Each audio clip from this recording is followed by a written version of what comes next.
هزینه منتورینگ رو ببین. منتورینگ، راجع به منتورینگ اگه سوال میکنین، من منتورینگ خیلی زمان زیادی ازم میگیره. اولا که نمیتونم واقعا جواب حالا کامل بخوام تعداد زیادی از عزیزان رو ساپورت کنم. یه شرایطی داخل سایتمون داریم انجام میدیم، یه سری از دوستان که با ما کار کردن من به کارشون اعتماد دارم رو هم بیاریم برای اینکه هزینه منتورینگ کمی کمتر بشه. فعلا فقط خودم هستم، اما برای هزینه منتورینگ چون 2-3 ماه زمان من رو میگیره، هر نفر چه حتی مسلط باشه به پرایس اکشن چه نباشه، حداقل 2-3 ماه زمان بنده رو میگیره. من هرچی 2 تا 4 تا کردم برای منتورینگ رقمی کمتر از چیزی که الان داخل سایت گذاشتیم برام مقدور نبود که بخوام بزنم، چون خیلی زمانم میگه. من یه حساب پراپ پاس میکنم نهایتا 6-7 روز زمانم رو میگیره. تو اون 6-7 روز هم حداقل برای چه 50 کاش $1000 چه 100 کاش که $2000 میگیرم خیلی بیشتر برام میمونه تا بخوام یه منتورینگ بذارم هفته 2 جلسه 3 جلسه 1 ساعت و نیمه صحبت کنم، بررسی کنم، حواسم به شخص باشه. مجبور بودم هزینه رو اینقدر بذارم. شاید برای خیلی از دوستان این هزینه بالا باشه، ولی وقتی که میذارم واقعا ارزشش رو داره. خیلی از دوستانم هستن که تو همون جلسات لایف تریدمون پول منتورینگ رو در میارن، چون ما بیشترین بحثی که توی منتورینگ داریم لایف تریدمونه برای تسلط. حالا بحث روانشناسی و تکنیکال رو هم، تکنیکال رو که اول تئوری میگم، تمرینایی داره اونا رو انجام میدم، ولی بیشترین تمرکزمون رو سعی میکنیم روی لایف ترید بذاریم که اون تک چرخ زدنه رو مسلط بشن دوستان. هزینهش رو یه ساعت من 2000 تتر میگیرم بابت منتورینگ. اکسپرت آلارم تشکیل 1 2 3 رو بذارید. بله داخل سایتمون گذاشتم، میتونید استفاده کنید. تسلط کامل روی کدنویسی متاپر.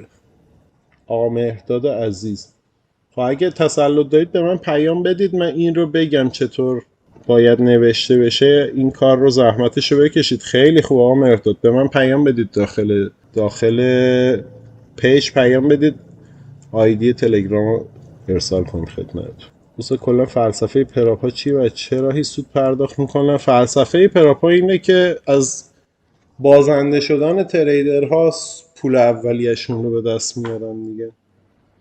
سرمایه اولیه رو به دست میارن، بعدن میان 3 ماه با تریدرهایی که حالا به سود میرسن هم کار میکنن. از بین اونا اون وقت شروع میکنن گلچین کردن. تریدرهایی که 3 ماه برداشت سود دائم داشته باشن. حالا خودتون به سود برسید خواهید دید دیگه. پیام میدن یا برای ما کار میکنی یا قطعا کاری میکنی. یه دلیل اینکه ما با حسابای زیادی کار میکنیم توی پراپ همینه. یعنی من به اسم خودم که اصلا کار نمیکنم، چند تا آشناهامون نزدیکا رو چیز کردیم، اسامیشون رو گرفتیم، با حساب اونا کار میکنم. همین جوری هم دائم میچرخونم که نخوان زوم کنن رومون دیگه. چون زوم میکنن سریع پیام میدن که یا با ما کار میکنید یا برای ما کار کن، یا اینکه قطع همکاری میکنیم. اگه واقعا حساب و سرمایه‌ای که واگذار میکنن واقعیت که باید خوشحال بشن از سود زیاد، نه اینکه بازی در بیارن. عرض کردم دیگه، بازیشون اینه، میگن یا برای ما کار کن یا اینکه حق این نداری که، یعنی خیلی سود زیاد نمیدن، بالای 5% اذیتتون میکنن. اونم که میخوان باهاتون کار کنن دیگه 80% سود نمیدن، میگن نه 50-50ش کن. و اینجوری 50-50 بخواد بشه، تریدری که سودده باشه کپی ترید را بندازه خیلی صرفش بیشتره براش تا بخواد با پراپ کار کنه. یه مقدار در مورد ترید در رنج ها استراتژی خودتون چیه لطفا توضیح بدید. عرض کردم در رنج بخوره استراتژیم اینه که از پای چارت بلند میشه، چون رنج سبک ما به رنج نمیخوره. خیلی از سبک ها هستن که با رنج مشکل دارن.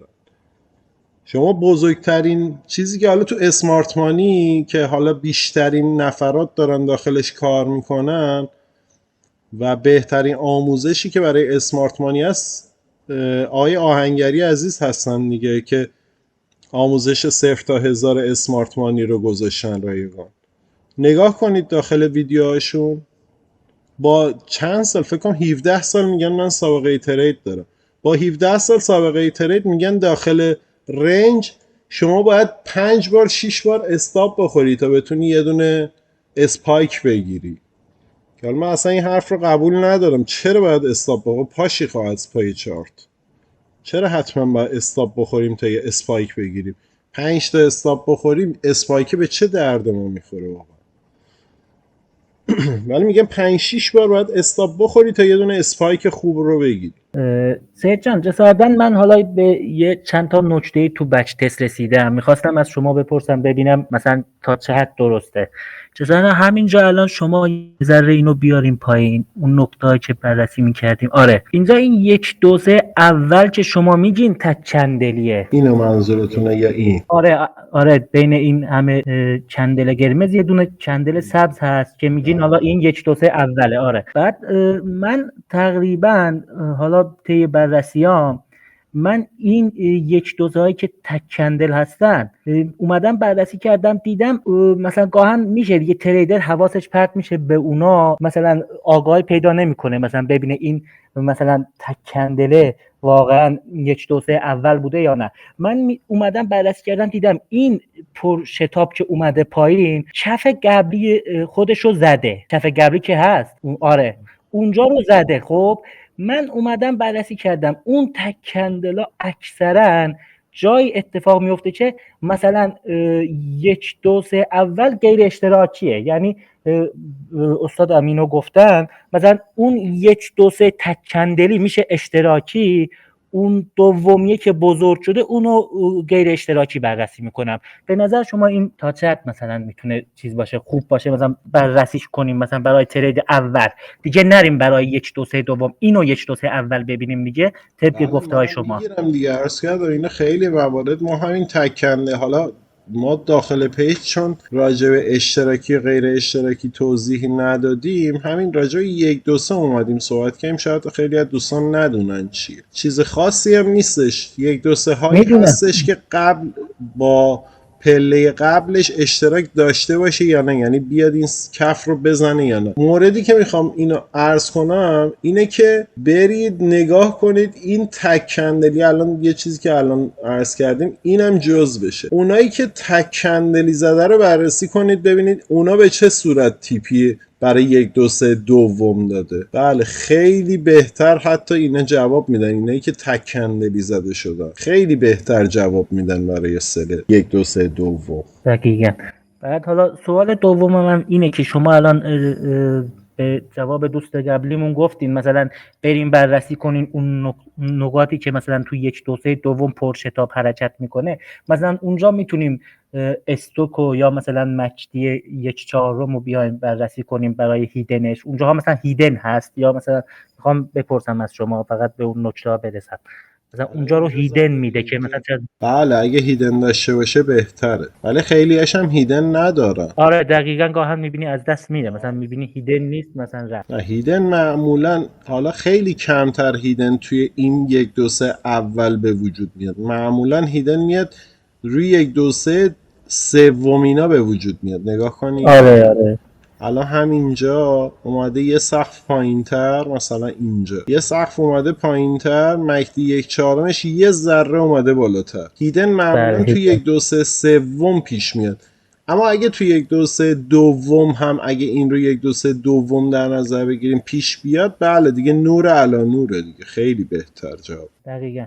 بعد حالا جسارتا سه من طی بررسی‌ها که انجام دادم واقعا اون 50% یا همون تیپی دوم اصلا خود کاره، یعنی مثلا دیگه اضافه تر از اون بری واقعا مثلا من دیدم دیگه اصلا ریت رو همون داره، یعنی اول تیپی 1 روی تیپی 1 رسید ریسک فری کنید، تیپی 50% بهترین حالته. من تریدای خودم هم نگاه کنید وای میستم رو 50% میگم خداحافظ، اصلا وای نمیستم که دقیقاً. 50% همین اصلاحی که داشتیم فرض کنید میخواستیم اینو ترید کنیم، نگاه کنید روی 50% نیومده تا 100%، حالا نزدیک این چرا 100% هم اومده، ولی خیلی موارد هستش که میاد رو 50% حالا تازه میخواد بره برگرده بالا یه اصلاح دیگه بزنه دوباره شاید هم بیاد تا خیلی 100 اذیت درصد میکنه. هم. آره ولی من اصلا حوصله‌شو ندارم بخواد این حالت وایسم پوزیشنی که تو سود بود بیاد، آیا میخواد تیپی دوباره برگرده پایین یا نمیخواد برگرده. من همین روی 50% خارج میشم. نگاه کنید با 2 تا کندل، یعنی اینجا اگه سل رو ببخشید این یکیه، نه اینو دارم چه اشتباه میکنم، این یکی اومده بلا فاصله با همین شادوی رو 50% نشسته، همینجا خارج میشم، اصلا دیگه وای نمیستادم ادامهشو بخواد بره. دیگه. آخه مثلا میبینی سید جان، مثلا میای 150% رو بررسی میکنی، اکثرا مثلا باید انقدر آگاهی داشته باشی تو ترید. مثلا شما رو میبینیم دیگه تو لایو تریداتون، در جا مثلا میبینی آقا آره یه دایورجنس هم اون پایین دیدیم، مثلا باید اینجا رو هم آدم ببینه که مثلا میبینه آقا دیگه این دایورجنس هست. مثلا گاهی میبینی استوچ خیلی خوب داره اون دایورجنس های ریزم نشون میده دیگه، مثلا اونجا آدم بیاد بیرون دیگه، چون 150 رو رفته یا همون 50% دیگه 50% رو رفته دیگه، مثلا بیاد بیرون به نظرم بهتره تا بیاد حالا مثلا بره 100%ش رو بده یا نده، یا مثلا برگرده انقدر اذیت کنه که مثلا کلا چی میگن اون از دستت در بره ترید. بله کاملا درسته. ولی هر جایی دمتون که گرم دیدین واقعا. از دستتون در رفت ترید بلا فاصله پاشید اونجا، بدونید که ذهنتون دچار هیپنوتیزم شده، بلا فاصله پاشید. آره. تو این لایو تریدا که حالا چند وقته دارم بچ تستشو میگیرم، مثلا گاهی میبینی آره اذیت میکنه، بعد میام با خودم صحبت میکنم میگم مثلا چرا مثلا تو اون ترید مقاومت کردی، که بعدش مثلا 3 تا 4 تا دیدی که اتفاقای خوبی افتاده که یک دوزهای استانداردی بوده که میتونستی اونا رو ورود کنی. تو مثلا مقاومت کردی تو یه تریدی، هی مثلا رفته برگشته، هی رفته و انقدر اذیت کرده، مثلا الکی هم رفته یا حد تو زده یا مثلا فری خوردی و تموم روزت خسته کننده شده دیگه، نمیخوای ترید دقیقا. بزنی. ببینید ولی اون مثلا جایی اونو که بیای میخوره بیرون. دارید، ببینید پوزیشنی که ما داریم میگیریم باید سریع تکلیفش مشخص بشه. اگه پوزیشنی دقیقاً. اومدید گرفتید، نگاه کنید این قسمت 1 2 3 اول شکل گرفته، آره بالای 1 2 3 اول قرار بوده ما پوزیشن بایی بگیریم. خب اومدیم 1 2 3 بعدی 1 2 3 دوم رو میخوایم بای بگیریم، اومده تا نزدیک تیپی دوباره برگشته پایین. خب من تریدر میگم نکنه داره 1 2 3 برعکس رو تشکیل برعکس میده، میده. آره پس من زیر این سل بگیرم. مثلا اومد دیگه داره بالا آدم. برگشت ریسک فریمو مثلا زد، خب باشه این 1 2 3 اوله یا حالا این یکی 1 2 3 اول، من میخوام زیر این سل بگیرم. اینجا اومد گفتم آقا دیگه داره میریزه دیگه، سل رو بگیرم دوباره برمیگرده بالا، دوباره برگشت بالا، میگم آقا من این 1 2 3 اول در نظر بگیرم، بالای این بای بگیرم، دوباره برمیگرده میاد پایین. به محض اینکه این حالت پیش اومد که دیدید نمیتونید تشخیص بدید چطور داره پیش میره، بدونید که درون رنج گیر کردید. آره رنج همین حالت پیش میاد، بالا میزنی برمیگرده پایین، پایین میزنی برمیگرده بالا. این برای شما هم نیستا، کل تریدرهای دنیا اینجا دارن بالا پایین میزنن، ما که نمیتونیم اینو آره جابجا دیگه کنیم. اذیت. کل تریدرهای دنیا اینجا دارن سل میزنن، میره بالا، بای میزنن، میاد پایین.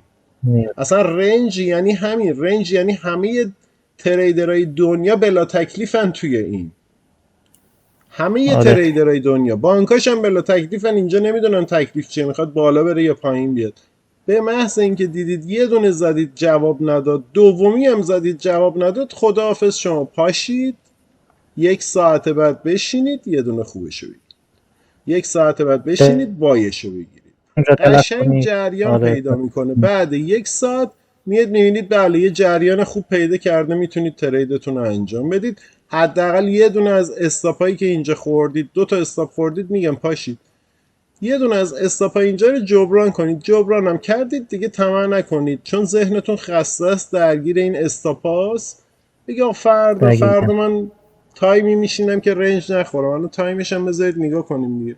نگاه کنید قبل بازار لندن بوده، شروع بازار لندن ساعت 8 تا تقریبا 10 که بازار لندن باز شده جهت گرفته. همین اتفاق به قبل بازار نیویورک هم اتفاق میفته اکثرا.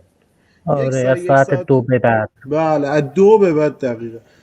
از 2 به بعد همین اتفاق زیاد پیش میاد. ول کنید برید بازار نیویورک باز شه، یه موقعیت خوب رو 100% پیدا میکنید، شک نکنید. تمام. اگه بچه ساعت سوالی سه جان، حالا یه دونه فقط سوال داشتم. تایم بالاتر رو چجوری مثلا نگاه کنیم؟ یه دیده فقط کوچیک راجبش، مثلا یه دایورجنسی دیدیم یا مثلا یه نزدیک خط روند، فقط اینو ببینیم تمومه دیگه. مثلا از تایم بالا زیاد مثلا درگیر تایم بالا، مثلا یه دونه بله مووینگ تایم نزدیک های بالا رو مووینگ یا مثلا کامل توی مین چارت 1 و 2 توضیح دادم، مخصوصا توی 2 دقیقاً. آره توضیح دادم که کجاها برای تایم بالا خوبه. تایم بالا چند تا جای مناسب داره برای پیدا کردن. یکی این که میتونید خط روند بکشید، خط روند داشته باشید، برخورد سوم چهارم روی خط روند نگاه کنید، همین دوتا رو الان برخورد سوم و چهارم روی خط روند رو برید تایم پایین، این تیکش رو خط روند نزولی بکشید، شکست خط روند 1 2 3 به سمت بالا، یا این شکست خط روند در تایم پایین ها، نه این تایم 1 2 3 به سمت بله بله. بالا. این یه حالتشه. دومی حالت میتونید کفهای خوبی رو علامت بذارید، وقتی قیمت رسید بهش 1 2 3 به سمت بالا ترید کنید. سقف هایی رو میتونید بررسی کنید. حالا اینجا اومده رد کرده، احتمال 1 2 3 هم نداده به سمت پایین، کامل رفته به سمت بالا. یه سقف دیگه اینجا داشتیم، نزدیک شد قیمت به این منطقه، برید 1 2 3 به سمت پایین. سومین منطقه روی این مناطق مووینگ اوریج، قیمت خودش رو رسوند به مووینگ اوریج سی در 15 دقیقه، برید اینجا علامت بذارید، برید تایم فریم پایین تر، این حرکت صعودی رو 1 2 3 به سمت پایینش رو ترید کنید. مجدد اومده توی این منطقه، برید این رو در تایم فریم پایین تر 1 2 3 به سمت پایینش رو ترید کنید. دوباره اومده همین حالت، اینجا اومده دوباره همین حالت رو داده، دوباره اومده حالت داده، دوباره اومده اینجا حالت داده. به محض اینکه قیمت میاد توی این منطقه، از بالا نگاه کنید، اومده قیمت روی این منطقه، میتونستید برید بررسی برای بالا رفتن. اومده قیمت روی این منطقه، بررسی برای 1 2 3 به سمت بالا، دوباره اینجا همه اینا همین موقعیت. یا اینکه هیدن دایورجنسی در تایم فریم بالاتر داشته باشید، برید در تایم فریم پایینتر برای بررسی. اینجا این کف نسبت به این کف هیدن دایورجنس، بله این یعنی این موقعیت الان از 3 جهت موقعیت خوبی بود. نگاه کنید از 3 جا، یکی هم روی این سقف، روی سقف های پریسکشنی همینطور، سقف اول رو بزنه بره دوباره بیاد روی این سقف. نگاه کنید سقف کف اول رو بزنه، در ادامه اومده روی این کف، اینجا بهش بدهکار بده چون قیمت برنگشه 1 2 3 اینجا تکمیل کنه. اینجا جا داشته، زیر این کف ها همینطور قیمت بیاد کامل تثبیت بده. این تیکه میتونستید برید بررسی کنید که حالا موقعیت نداده، ولی اینجا نگاه کنید اومده پایین دوباره برگشته، اینجا پول بکش رو میتونستید ترید کنید. حالا این حالت سخته چه، ولی همین روی خط روندها، روی مناطق حمایت مقاومت نگاه کنید، اینجا رنج شده بوده تایم بالا، هر بار که نزدیک این رنج شد میتونستید شما برید دنبال 1 2 3 گشتن در تایم فریم پایین برای ترید کرد. و اگه اجازه بدیم که دوستان دیگر هم سوالاتشون رو بپرسن. دمتون گرم سید جان، واقعا دستتون در نکنه. همینایی هم دوباره کاری ما میپرسیم که فقط زنده باشین. صداتون هم قطع و وصل میشه یه مقدار. شرمنده خسته نباشید. سلامت باشی آقا. قربان شما، مرسی. مخلصم یا علی. شب بخیر یا علی. خدا. من یه چند تا از سوالات این پایین دوستان رو هم جواب بدم. استاد نظرتون راجع به ورود دوباره که توضیح دادیم، استاد مقدار ریسک پوزیشن به درصد تقسیم بر پیپن نقطه ورود به استاپ ضرب در بالانس سرکل لاست سایز برای ورود میده. بله دقیقاً درسته مهدی صبوری. حالا این ضرب و تقسیم شاید تو اون لحظه براتون طول بکشه، ولی با اون اندیکاتوری که داشتیم کاملا راحت میتونید بررسی کنید. ممنون پاسخ در مورد مدیریت ریسک. خب من تریده شما رو که دیدم آربارا معمولا 1 به 2 بوده، بعد وقتی استاپ میخورید در خلاف جهت 2 برابر میگه که جبران بشه. خب واقعا من اگه اینجوری ترید کنم که نابود میشه حسابم، مگه اینکه کلا 1 2 3 بگیرم که حتما 1 به 1 یا 1 به 2 باشه. نه برای چی نابود بشه حسابتون؟ این ذهنیتتون رو دور کنید. چرا باید نابود بشه؟ اولا که فعلا خلاف جهت رو شما نگیرید، شما همون 1 2 3 معمولیشو بگیرید.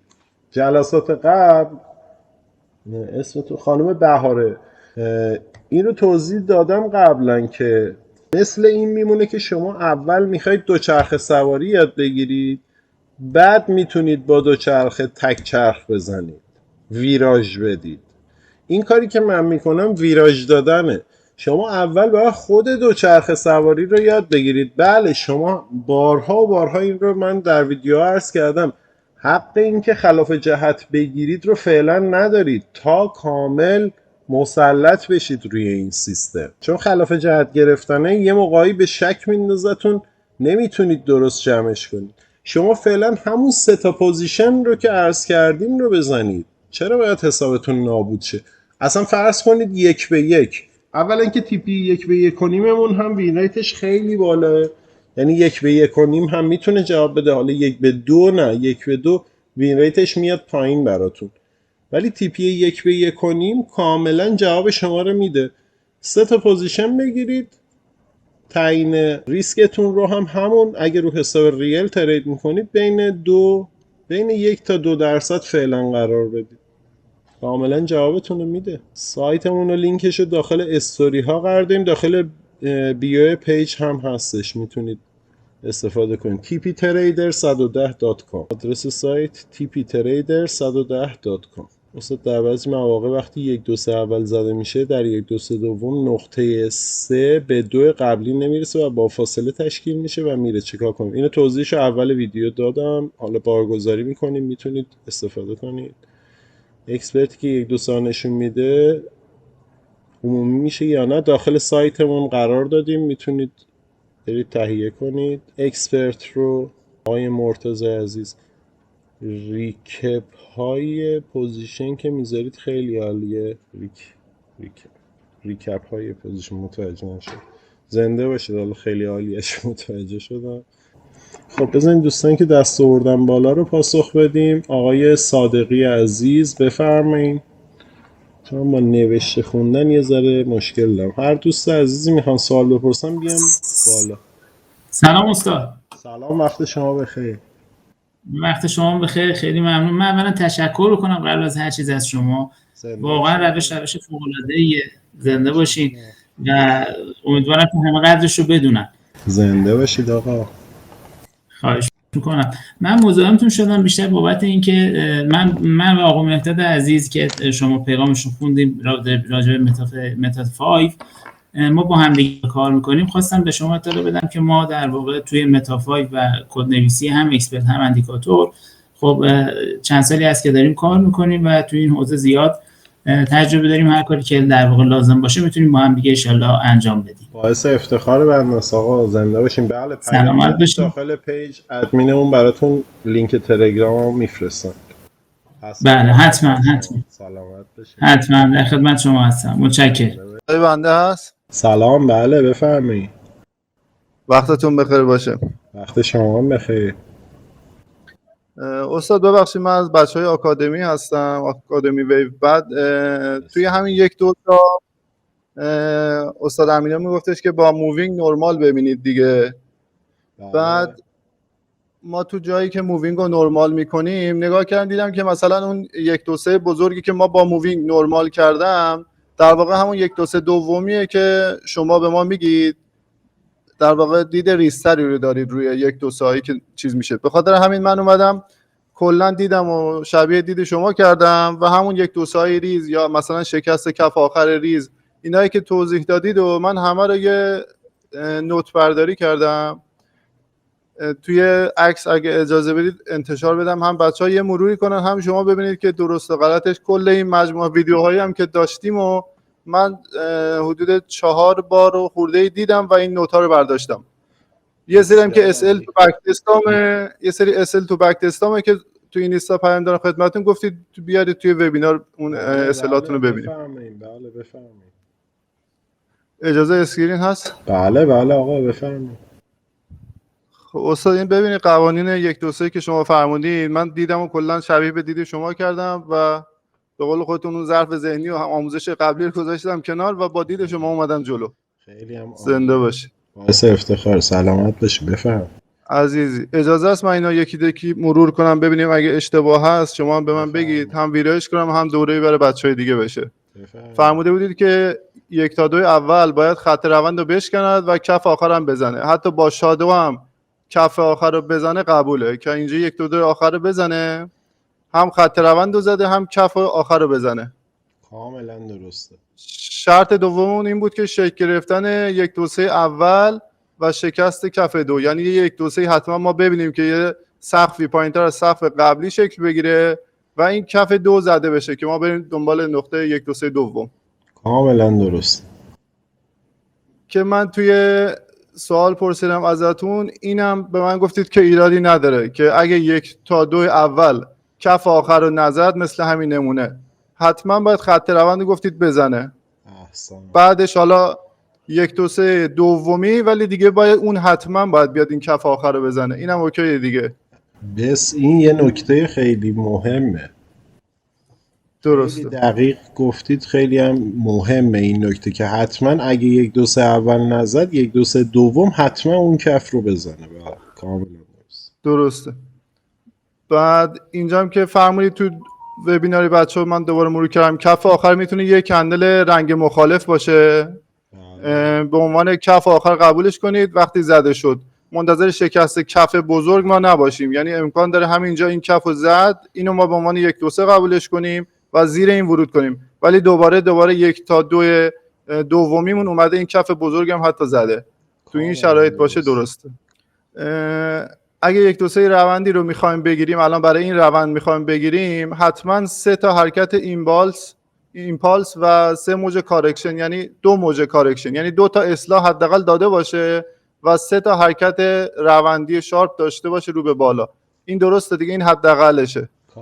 چون بعضی جا من دیدم 2 تا کف هم شما وصل کردید، ولی ما دنبال همچین چیزی باشیم دیگه که یه روند واضحی شکل گرفته باشه. درسته؟ یکی از نکته‌هاییه که عرض کردم به دوستمون آقا بهادر عزیز بودن فکر کنم، عرض کردم اون 70 موردی که تیپی خورده وجه اشتراکاشو پیدا کنید. این یکی از نکته هست. حالا درسته بررسی کنید. بعد اینم که تو همون استابای خودم بود با هم دیگه حالا نگاهش میکنیم. 1 2 3 دوم سقف 2 قبلی رو با یه شادو زده بود. با یه شادو زدی شما گفتید ورود نکنید، بذارید مثلا یه حرکت قشنگ کامل شکل بگیره. توی اینجا بود ببینید اینجوری مثلا با یه شادو زده میشه، شما میگید بذارید بهتر که کامل بره بالا. درسته؟ بله این همین موردی که فکر کنم الان ما هم بررسی کردیم دیگه. بله با هم بررسی کردیم رو قبول نکنید، اونی که کندل بالاش بسته میشه، یه کندل خوب بالاش بسته میشه رو قبول کنید.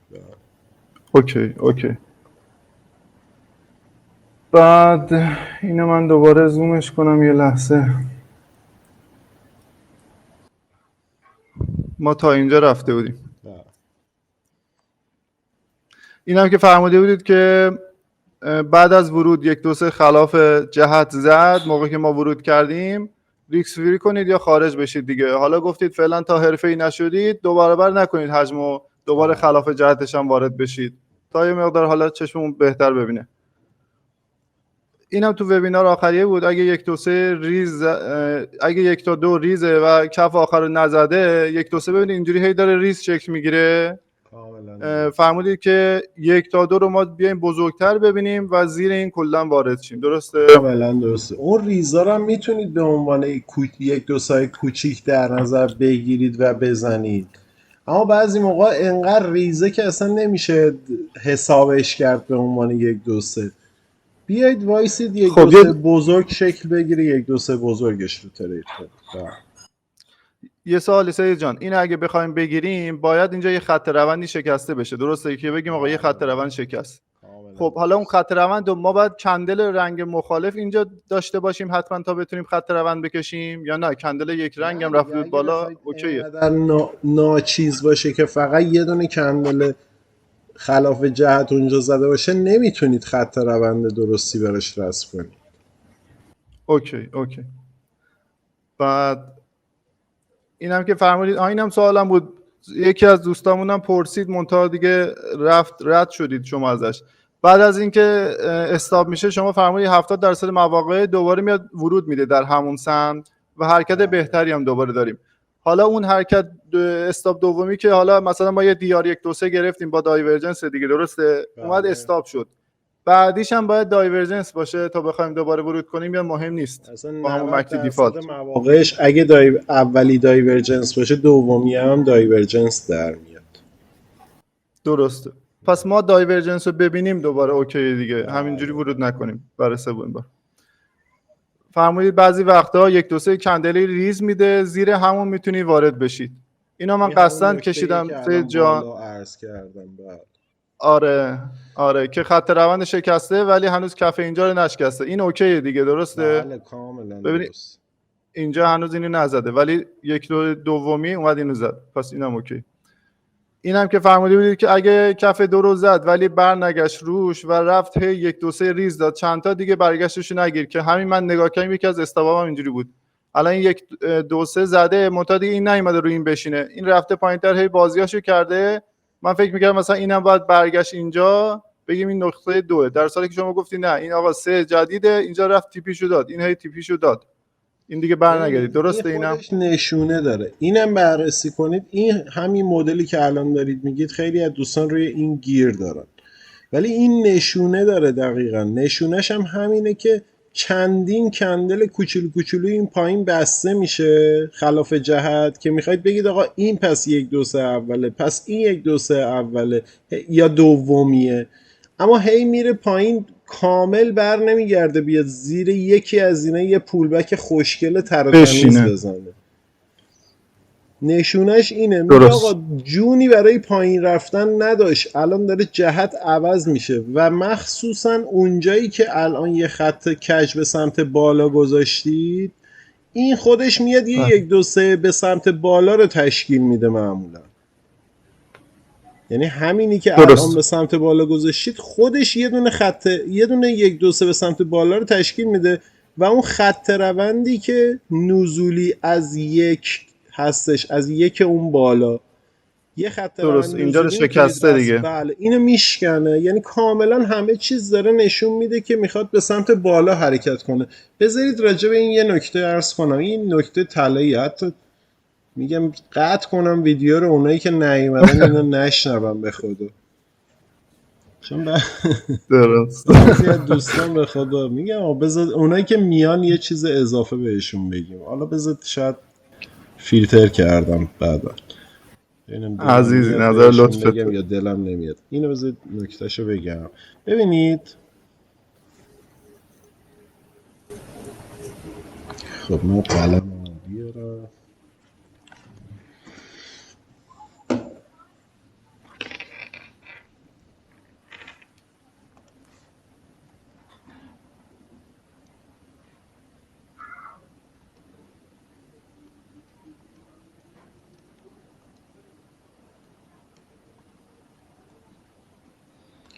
اینجا یه 1 2 ببینید اینجا بذار یه بهتر بکشمش. نه این خوب نیستش، چون این مواردی که این مدلی پیش میاد یه شکل و الگوی خاصه.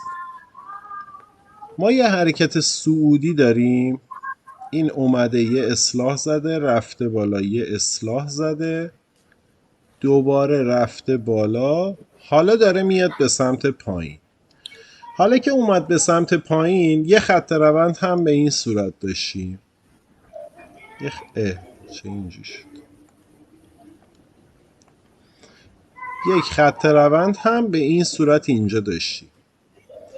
این موردی که اومد به سمت پایین یه 1 2 3 اینجا زد، یه 1 2 3 اینجا زد، حالا اومد 1 2 3 دوم رو بزن. ببینید اینجا یه 1 2 3 داریم.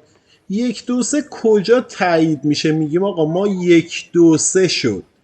وقتی از 1 اومد به سمت پایین روی نقطه 2، حالا برگشت رفت روی نقطه 3، فکر کنید الان همینجا حال حاضر بازاره. 2 تا حالت داره دیگه، یا میره به سمت بالا یا میاد به سمت پایین. اگه به سمت بالا بره بیاد این سقف رو بزنه که دیگه 1 2 3 نیست. پس باید حتما بیاد به سمت پایین و این کف رو بزنه تا ما بگیم این 1 2 3 تشکیل شد. حالت بالا رفتنش پس کنسل. اون موقعی 1 2 3 1 2 3 میشه که بیاد این کف 2 رو بزنه.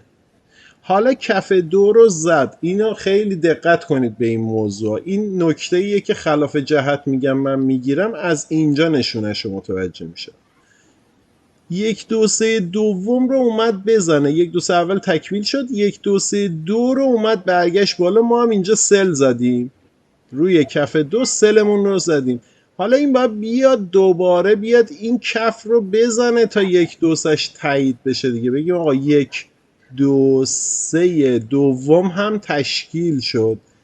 اما یعنی اکثر که نه، مواقعی پیش میاد که این زورش نمیرسه بیاد این کف رو بزنه، از همینجا به سمت بالا برمیگرده. یعنی میاد این سقف رو میزنه، به جای اینکه بیاد این کف رو بزنه برمیگرده میاد این سقف رو میزنه و در خیلی هم مواقع میاد این سقف رو هم حتی میزنه.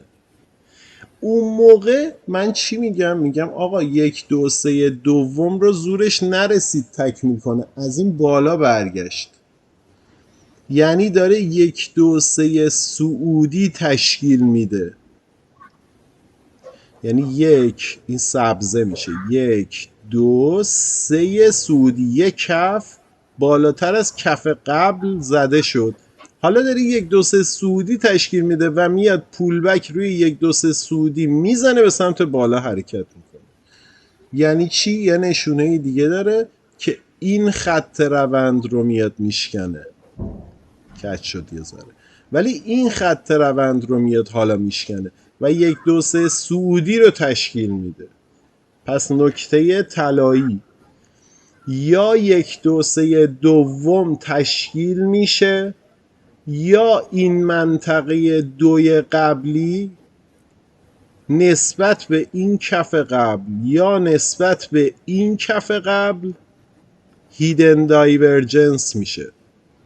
یعنی چی؟ یعنی مکدی این قسمت اینقدر بوده، یا حالا مکدی این قسمت پله بعد هم اینقدر منفی بوده، مکدی این قسمت بیشتر از مکدی قبل بوده.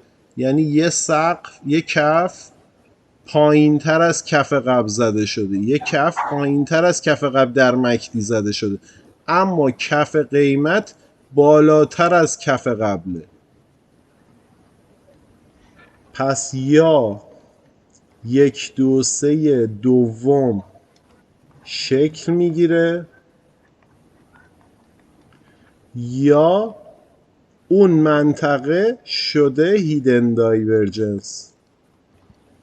هیدن دایورجنس رو به چه صورت ترید میکنیم؟ 1 2 3 همجهت آبشار به سمت بالا بوده، ما انتظار داشتیم خط روند رو بشکنه به سمت پایین بیاد، اما نشون داده همه چیز گویا این بوده که این شکست خط روند فیک بوده، اومده یه اصلاح شکل بده، نمیخواد جهت بده به سمت پایین حرکت کنه، داره یه اصلاح بزرگ بوده، اصلاح بزرگ نسبت به این پله های قبل.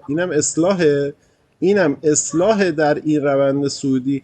الان کل اینی که اومد پایین هم یه اصلاح شد، اما خط روند شکسته. خیلی جاها هستش که شما خط روند رسم کنید میبینید یه مقداری اومده پایین تر از خط روند قبلیتون. پس این اصلاح بوده. نشونش چی بوده؟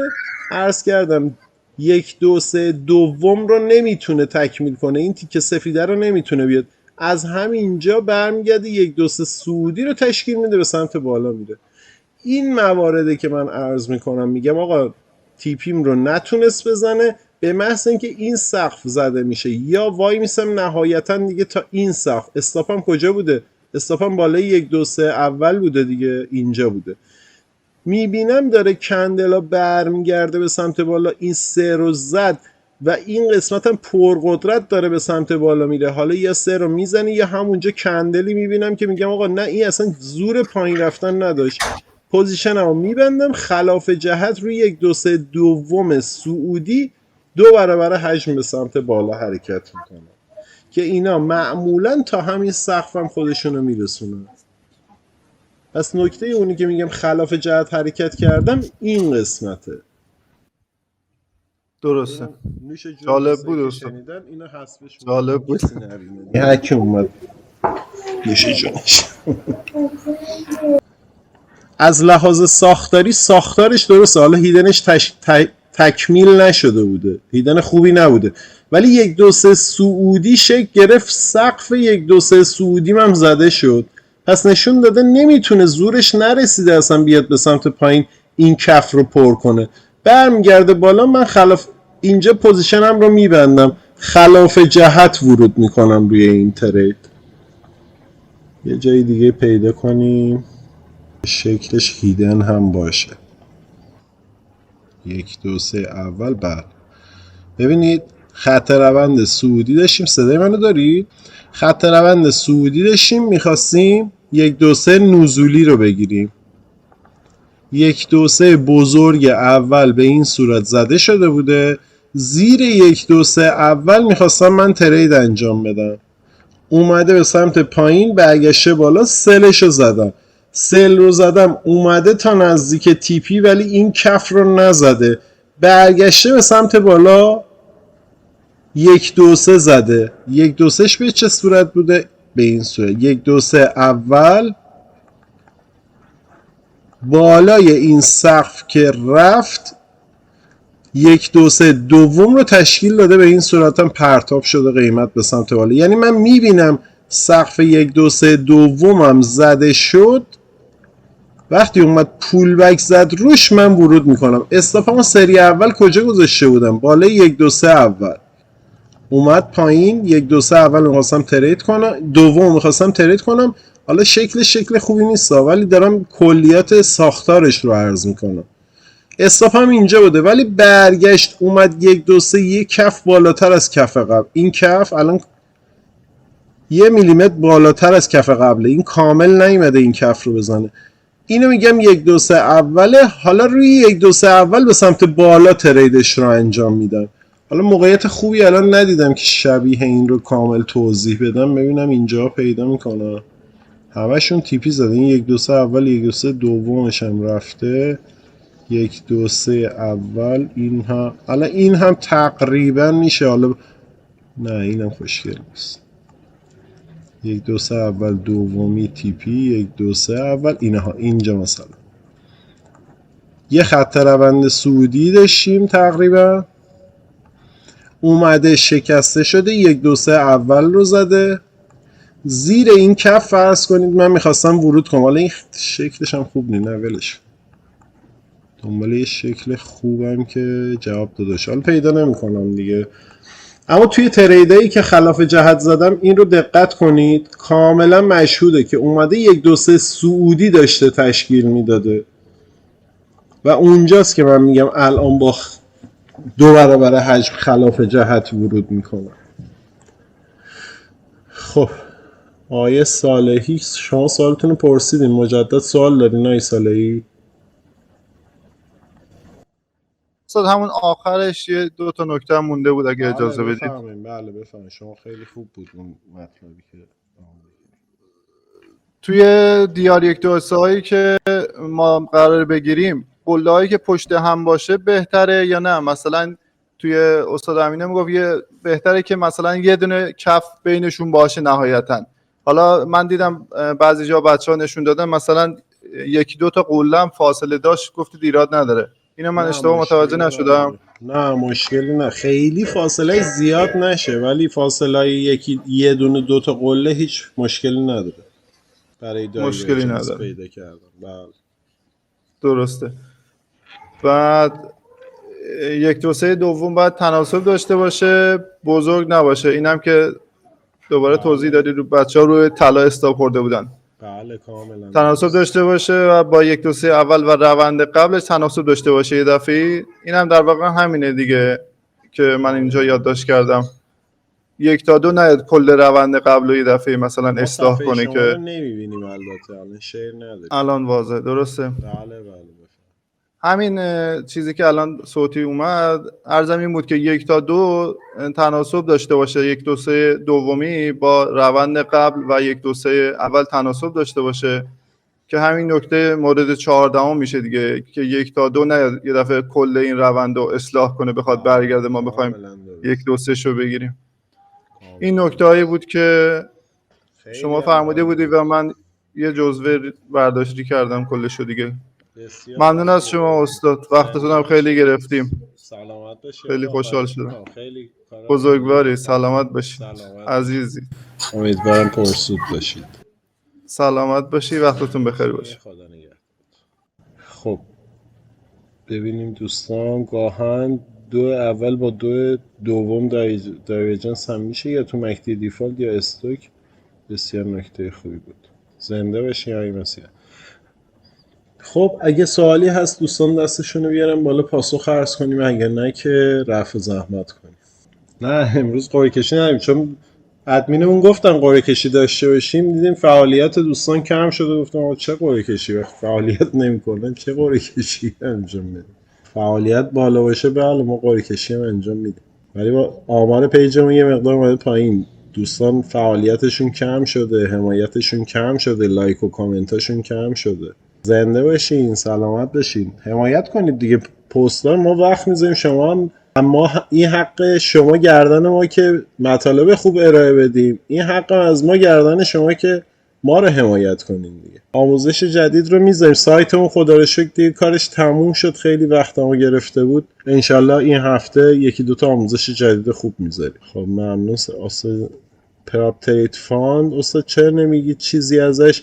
پراپتریت فاند منظورتون شرکتشه؟ اگه شرکتشه اصلا بازخورد خوبی ازشون نداشتیم، اصلا شرایط خوبی رو انجام نمیدن، قانوناشون خیلی مبهمه، پنلشون افتضاحه، به هیچ وجه ما کار نمیکنیم باشون. یه بار گرفتیم سریع هم دیگه همونو تمامش کردیم، دیگه کار نکردیم. حالا با فاندد نکسش هم کار نمیکنیم، چون نه اینکه حالا شرکت خوبی نباشه، ولی چون بررسی کردیم دیدیم با سبکی که ما ترید میکنیم، حالا چه از لحاظ قوانین چه از لحاظ سرورشون اصلا خوب نبود.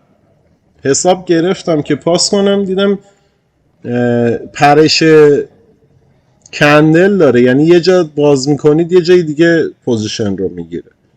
بلافاصله به 1-2 تا دوستانم گفته بودیم بگیرن، سریع پیام دادم که آقا نگیرید، با این نمیشه کار کرد.